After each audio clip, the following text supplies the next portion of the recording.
Hello friends, welcome to my new video. আজকে পৌষ পার্বণ উপলক্ষে আমাদের বাড়িতে এরকম পুজো করা হয়। একদম ভোরবেলা এরকম 5খানা গোল দিয়ে ফুল টুল দিয়ে করে আমাদের সাজের পিঠে অবশ্যই করা হয়।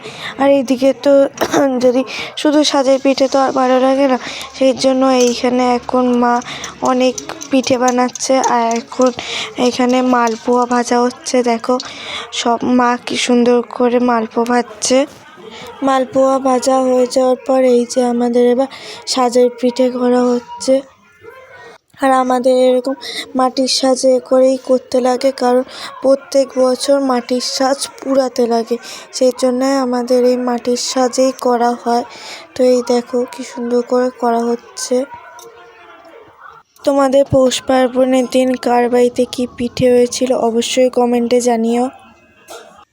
এদিকে তারপর আমাদের সাজের পিঠেও হয়ে গেছে।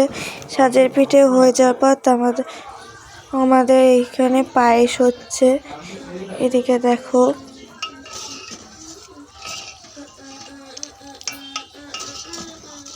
এবার আমাদের অনেক কিছুই হয়েছিল, শুধু একমাত্র পাটিসাপটাটাই করা হয়নি।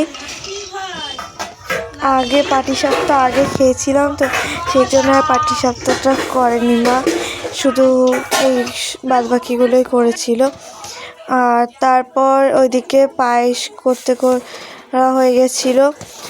পায়েস করার পর তারপর এইদিকে দুধ পুলি করবে বলে সেই জন্য দুধে করে নিচ্ছিল। তারপর এখানে পুলি ভেজানো হবে। তো ভিডিওটা এইটুকুনি। ভিডিওটা ভালো লাগলে like, comment, share and subscribe করে দিও।